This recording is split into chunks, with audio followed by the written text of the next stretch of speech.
Okay, so hello, good day everyone. This is Engineer Maria Isabella Moscoso and another discussion or another topic to discuss in our hydraulics. So our topic for this afternoon is all about weirs. So itong topic natin na weirs comes after ng discussion natin with an open channel. Okay, because you need to understand what is open channel muna bago natin i-discuss yung ating weirs.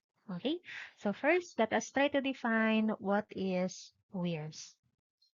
Okay, so let us try to define what is a weir. Okay, so according dito, weir is an obstruction structure placed in an open channel that causes the flow of water to back up behind it and flow over it. They are built across an open channel for the purpose of measuring the discharge of controlling the flow of water. So meaning to say, yung weirs pala natin is ini-install natin or nilalagay ito sa mga open channels natin. No? Ano nga yung mga open channels examples natin, yung mga irrigation, yung mga river, yung creeks natin, and the most common na open channel na alam natin is yung mga canals ninyo. So, doon daw natin ini-install yung mga weirs natin so that we can measure the flow of the discharge or flow rate of our fluid dito. Okay? And aside sa ma-measure natin yung flow ng ating water or na flow rate ng ating water, it can also control the water levels. So, pag sinabi natin weirs can control the water levels, ibig sabihin lang naman ito na tinutulungan ng weirs na ma-maintain yung desired water level ng upstream natin. 'Di ba kilala niyo na si upstream at si downstream? So, pag sinabi nating upstream, no, the depth of that is higher compared to your downstream. So, with the help of your weir daw, ibig sabihin, tinataasan natin or minimaintain natin yung desired ah, level ng ating upstream. So, parehas dito sa first video na ipi-play natin. As you can see, no, meron kayo ditong dalawang boat, no, may boat dito. Okay, at ini-enjoy nila yung river. This is a bridge and under the bridge is meron tayong weir. Okay?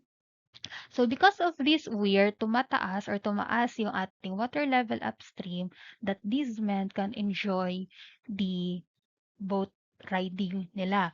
Kasi originally, no, i-play natin yung video. Yan, itong first video mo na yung tingnan niyo, no? Yan, originally, walang tubig pa yung ating creek kapag wala tayong weir. But when the weir is being installed in an open channel, yung water level desired natin can increase. Parehas dito, no, sa inyong napansin dito sa ating diagram. This is an example of your open channel.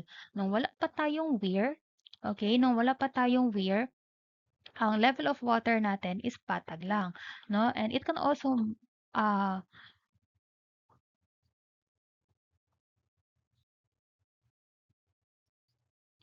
aside na pwede niyang i-increase yung water depth natin, pwede din natin tong ma-divert yung water. Yun na nga yung sinabi ko kanina that yung tubig natin is pwede siyang maging irrigation channel, no? Yung ginagamit sa mga transportation natin, no? Or yung mga reservoir. And also, itong ating weir can also serve as ma-reduce yung ating erosion.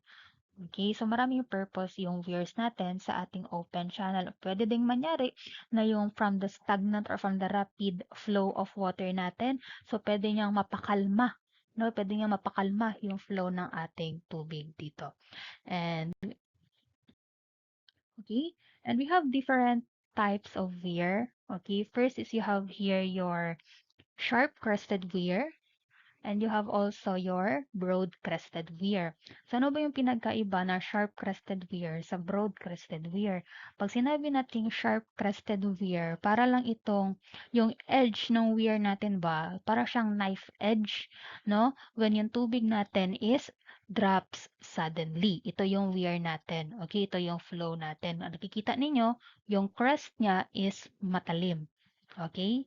So, next, pag sinabi naman nating broad-crested weir, no? Ito yung broad-crested weir natin. As you can see, yung kanyang shape or yung kanyang figure is para siyang flat table lang. So, itong broad-crested weir natin, yung flow ng tubig natin dito is slowly lang. Okay, yun yung pinagkaiba ni sharp-crested weir at ni broad-crested weir. So, kung tanungin ko kayo, nakakita na ba kayo ng weirs in real life? No, baka akala nyo lang hindi, but ilang beses ko na to nakita, no, in reality. So, pag-usapan muna na natin itong mga parameters, ano, or mga variables natin sa sharp-crested weir natin. Okay?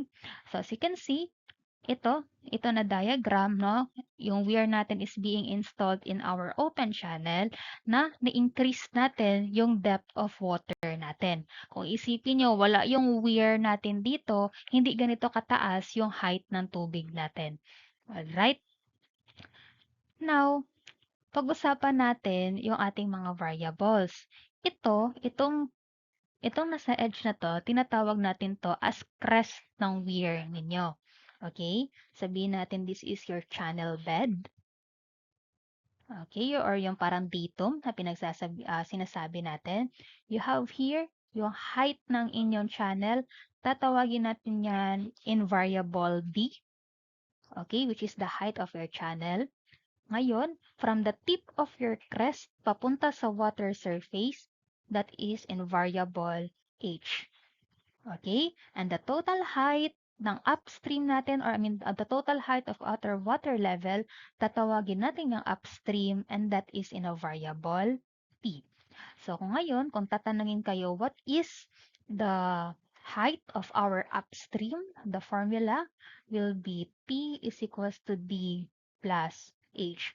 That is height of the weir plus from the tip of the crest papunta sa water surface. Okay? Kung sa atin pa dito sa in real life diagram, no, ito yung ating crest. Okay? This is from this weir pababa, this is the height of the weir, and from the tip of our crest papunta sa water surface, this is your H. Okay? Now for our sharp-crested weir, in order for us to solve for your coefficient of discharge, ito yung ating magiging formula. Okay, so marami pa yan, no? But ito lang muna yung i-introduce natin. Okay? So para mas magkaroon pa kayo ng idea, ano ba yung itsura ng weirs natin, no? This one is an example of a rectangular weir. Okay? This one, weir yan. Okay, rectangular weir, which is tinaasan at napapataas niya yung water level at the upstream side. Ano pa? This one is another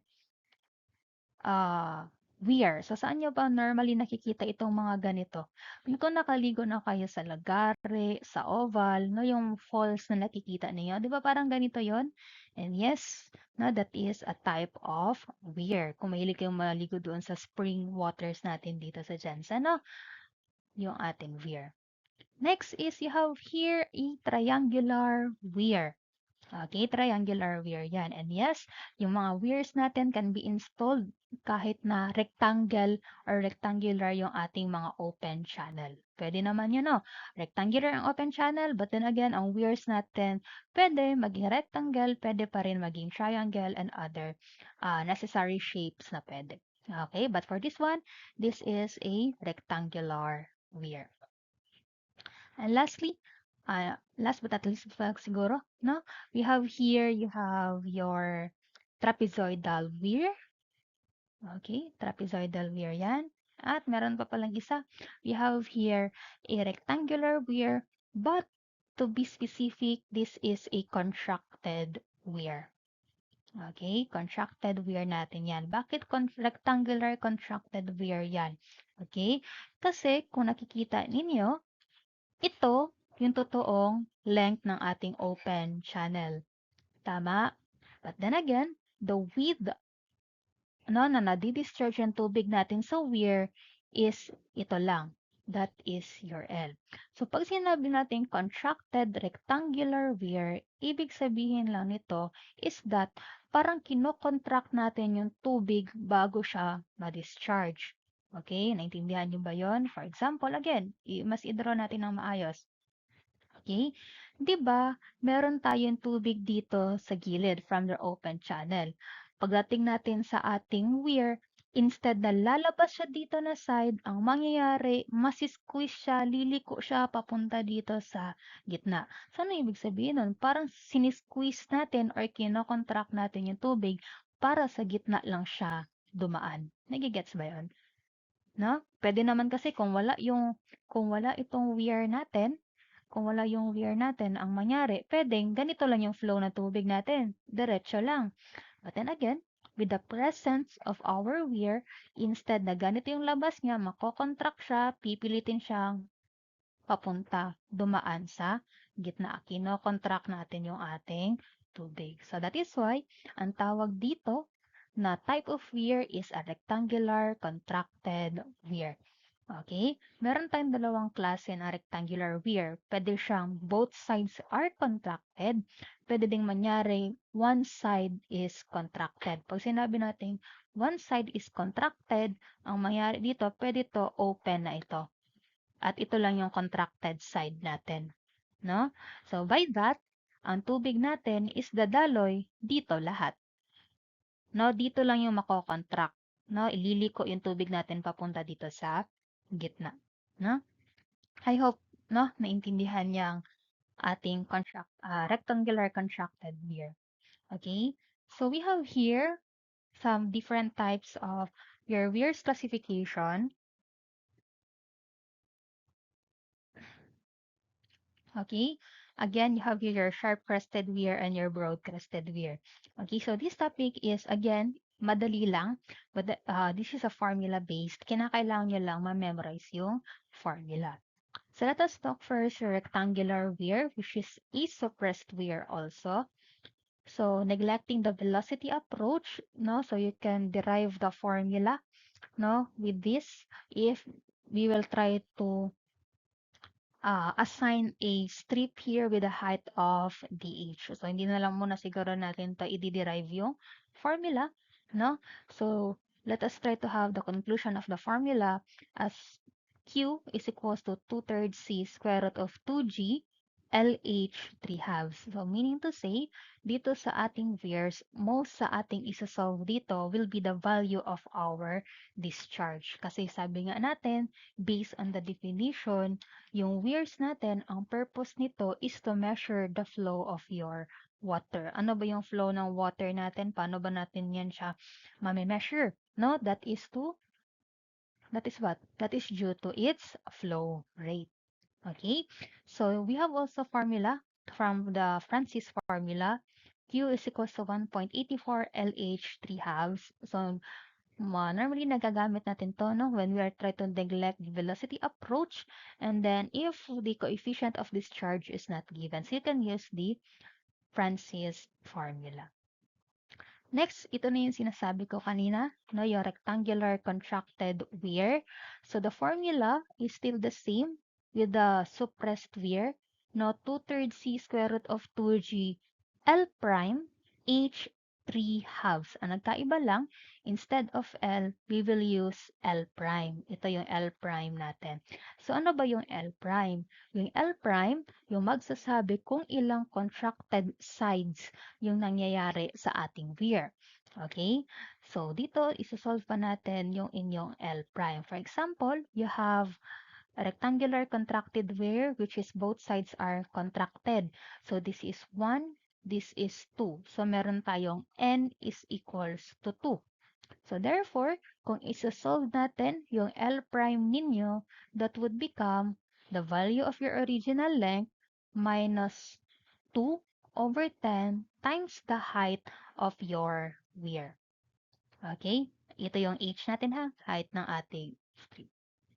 Okay. So, how about naman kung isa lang yung ating contracted side? So, kapag isa lang yung contracted side natin, ganito yung itsura niya. No? Isa lang yung may obstruction. So, n is equals to 1. So, ang tandaan nyo lang, that would become L prime is equals to L minus 1 over 10 times h.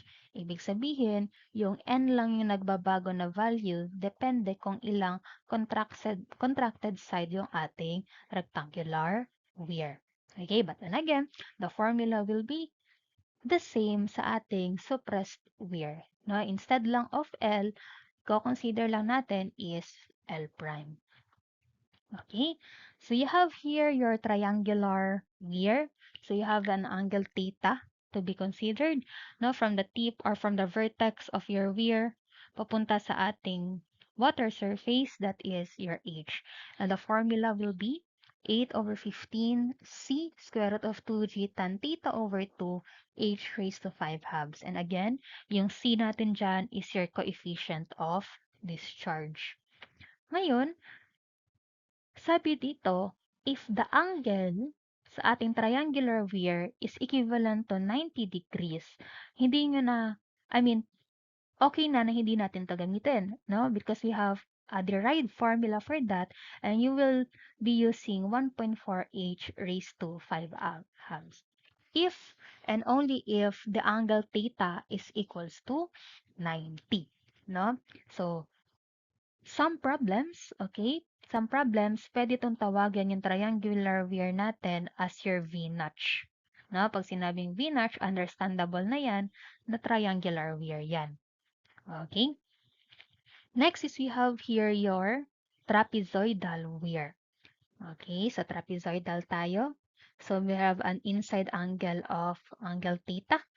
Alright, so sabi dito sa in order for you to solve for the discharge of the trapezoidal weir, summation lang yan ng discharge ng triangle plus discharge ng rectangle. Yun lang yun. Okay? But para sa case ni triangular weir, if the angle theta is equals to tan theta is equals to 1/4, tatawagin natin yang Cipolleti weir. Cipolleti weir is also trapezoidal weir. No? But meron lang siyang restriction. Ilan ba yung arctan ng 1/4? I think that is around 14 degrees. No? So if the angle daw, itong angle na ito, if the inside angle of that is equivalent to 14 or ang tan theta of 1/4, therefore that is a Cipolleti weir. Ang gagamitin natin na formula to solve for the discharge is 1.859 LH 3 halves.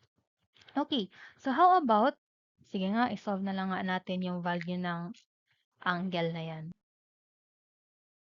Okay? So, try natin. So, what is arctan of 1/4? And that is 14.036, no? So, if ito daw na angle is equivalent to 14.036, that is a Cipolleti weir. If the angle is reckoned from the vertical axis. Okay? So, wag pa rin malito kapag sinabi, no, is you have a trapezoidal weir that the angle is 75, sabi natin, the angle is equivalent to 75.964, okay, of a trapezoidal weir recon from the horizontal. So, ano ibig sabihin nun? Recon from the horizontal. Ibig sabihin lang, from dito, papunta sa ating incline, ito yung angle na sinasabi. If this angle daw is equivalent to 95.96, anong klaseng trapezoidal weir yan? Is that a Cipolleti weir pa din? Sige nga, kayo nga on your own, Cipolleti weir pa rin ba yan? The answer is yes, Cipolleti weir pa rin yan kahit yung angle na sinabi sa problem is recon from the horizontal axis. It's because, di ba right triangle to? I mean right angle yan. So 90 minus 75.964, still yung angle inside is equivalent to 14.04. So basta 14.04 pa rin yan, ibig sabihin that is still a Cipolleti weir. So wag malito. Minsan kasi tinitrick lang kayo ng problem na kung ano yung binibigay niya. Alright? Next is you have the formula to solve for the broad-crested weir discharge. Okay? Sige. So, let's try an example, no, para mas maintindihan natin yung ating weirs. So, sabi dito, you have a sharp-crested weir. A rectangular weir is to carry a flow rate of 1,275 cubic meters per second and a discharge coefficient of 0.70. What must be the weir width in order to have a flow to be 1.5 meters? Okay, ito daw yon. Okay, so we have a formula of 2/3 c square root of 2g LH, 3 halves for your rectangular where ang hinahanap natin dito is your L. Okay? Ano daw yung magiging width natin. So let us try to jot down ano yung mga given natin for this problem. So you have a discharge of 1,275 cubic meters per seconds. Meron tayong head or you have a H of 1.50 meters and you have C as 0.70. So meron pa ba tayong unknown values para masolve natin to? I guess wala na, no? So the only unknown here will be your L. So direct substitution na lang tayo sa formula. Alright. So you have 1,275, 2/3 of 0.70 times square root of 2g, yung g natin is 9.81 L times 1.50 raised to 3 halves. Okay? And then, shift solve na lang tayo to get the value of your L, which is 3.36. Okay, I guess iba yung value, no? Kasi I remember hindi 12.75 dapat to. So I guess the correct answer for this, sige lang, itama ko lang to pag ano no, i-edit lang natin to. I think the correct value should be equivalent to 335.751 meters. So kindly confirm lang no if tama yung value natin. Okay? So very easy. No, mahirapan lang kayo kapag hindi niyo memorize yung formula natin. Another problem tayo. Okay? So determine the discharge of the weir having a head of 0.30 meters in liters per seconds. Okay? Try muna natin isulat ano yung mga given natin. First is Q is the unknown. Binigyan tayo ng H which is 0.30. Okay? Ano pa? Meron pa ba tayong ibang binigay? Wala na, no? Yan lang yung binigay sa atin. Okay? So, sabi dito, determine the discharge if a 90 degrees V-notch weir is used. Ano ba yung V-notch natin? Diba that is your triangular weir. And if the angle is 90, therefore the discharge formula to be used is yung 1.4 H raised to 5 halves natin. Alright? Ito yung ating triangular weir. So, ang isa-substitute lang naman natin dito is, yung kailangan lang natin to solve for the discharge is only your head, which is given as 0.30. Okay? So, solve natin. 1.4 to 0.30 raised to 5 halves, and that is equivalent to 0.06901 cubic meters per seconds. So, ang tanong, is that our final answer? Tama na ba ito? The answer is no. No? Though tama naman yung answer natin na 0.06901 cubic meters per seconds, but take note that yung problem natin is naging strict na dapat yung discharge daw natin should be in liters per seconds. Okay? So take note that 1 cubic meter is equivalent to 1,000 liters. So times 1,000 lang natin to. Therefore, the final answer is equivalent to 69.01 liters per seconds. Again, tama pa rin tong answer na to. But then again, naging strict lang si problem na gusto niya liters per seconds yung sagot. Alright? Try naman natin yung letter B. No? Again, siguro this is a triangular weir. No, since hindi naman niya binago yung type of weir na gagamitin. But, sabi niya lang dito, what is the discharge if the angle is 65 degrees? So, ibig sabihin, we will use the longer formula of the triangle, which is 8 over 15 c square root of 2g tan theta over 2 h 5 halves. So, meron na tayong c, which is 0.75. Meron tayong angle theta, which is 65.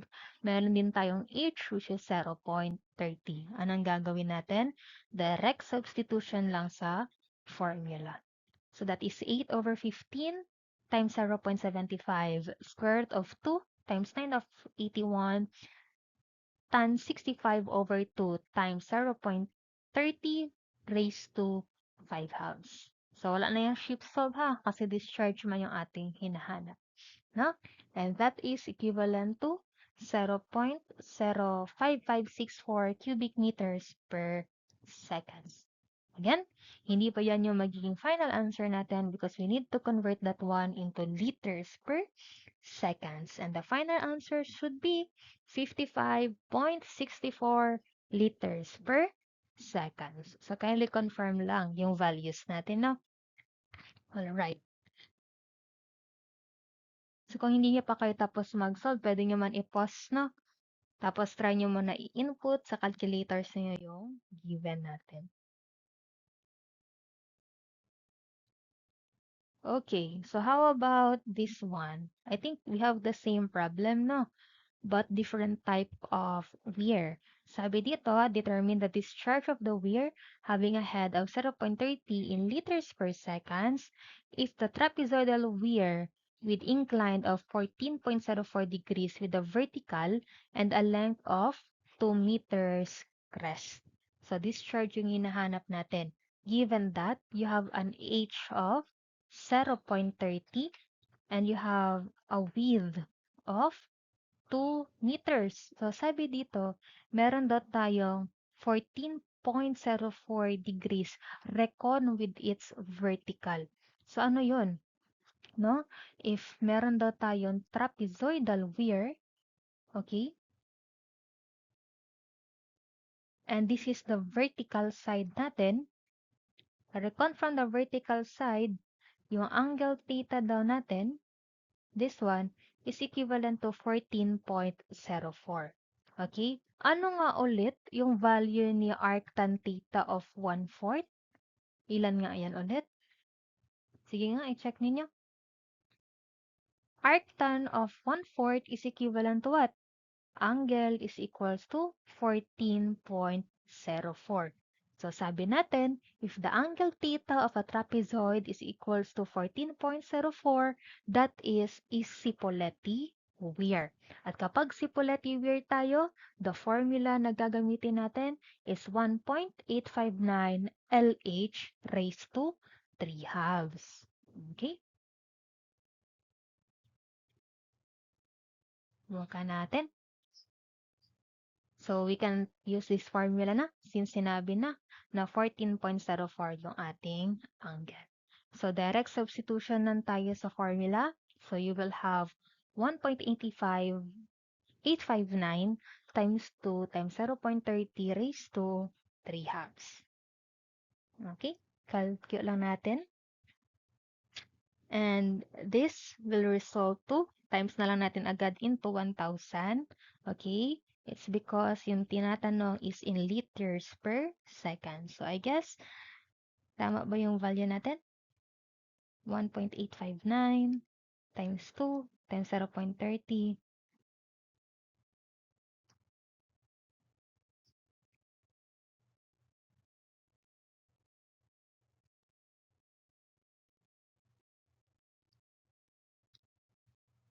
No, times 1,000, that is equivalent to 611 liters per seconds.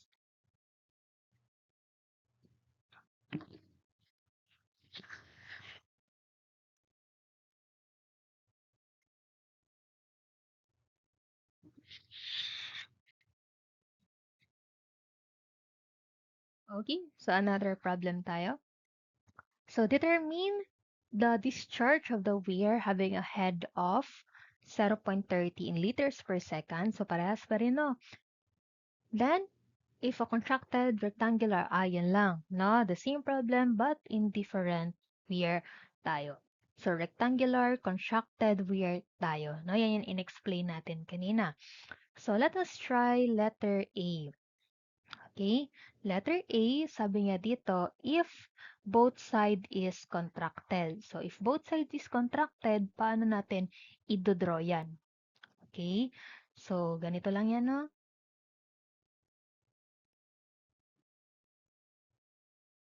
Yan. Okay? So, ito yung magiging L prime natin. Sabihin natin nandito yung ating fluid. So, therefore, from the tip of your crest papunta sa water surface natin, that is your H. So, ilang contracted sides tayo? Dalawa. Sabihin natin this side and this side. So, you will use the same formula. Okay? So, you have 2/3 C square root of 2G LH prime 3 halves. You also have your Francis formula, which is 1.84 L prime H 3 halves. So, ano yung ating formula na gagamitin dito?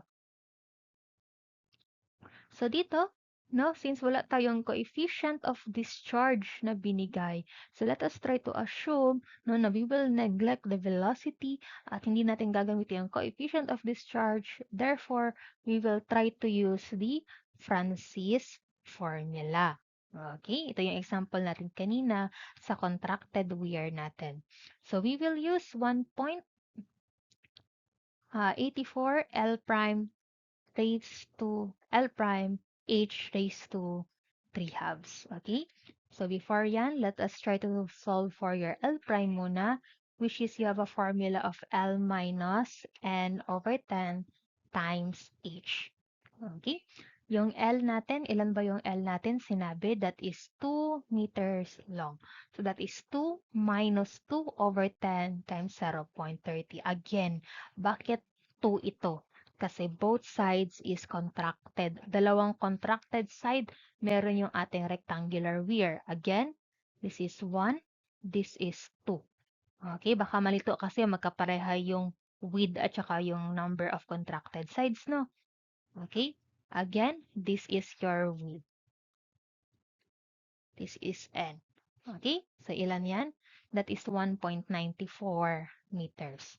So let us try to solve the discharge of a contracted rectangular weir, and that will be 1.84 times 1.94 times 0.30 raised to 3 halves. So, paki-multiply na lang ng 1,000, no? Para in liters per seconds tayo, and that is equivalent to 587 liters per seconds. Okay?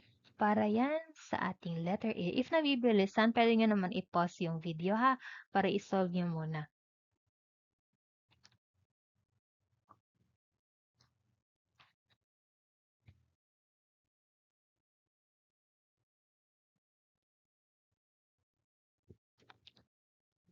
Okay, letter B tayo, which is one side is contracted daw. So, if one side is contracted, ibig sabihin, isang side lang yung nagsa-stop ng flow rate ng ating, or ng flow ng ating fluid. Okay? So, ito yung ating one side. This is your L. Sabihin natin nandito yung fluid natin. No? From the crest to the liquid surface, that is your H. O, ilan yung number of contracted sides natin? Isa lang.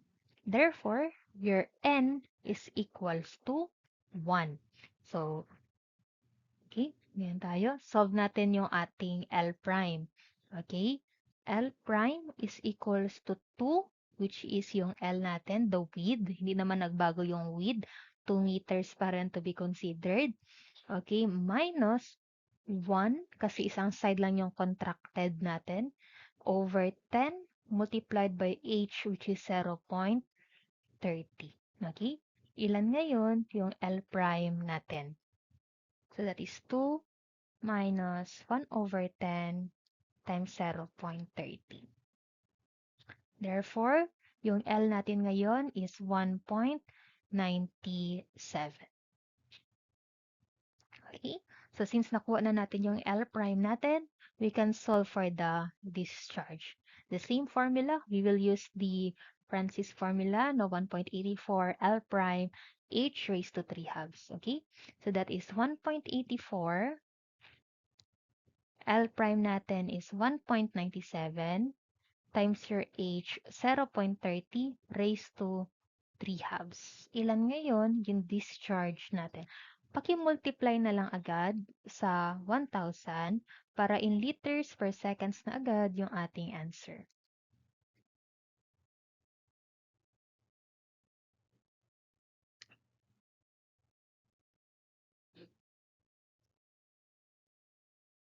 Okay, so is that equivalent to 595.615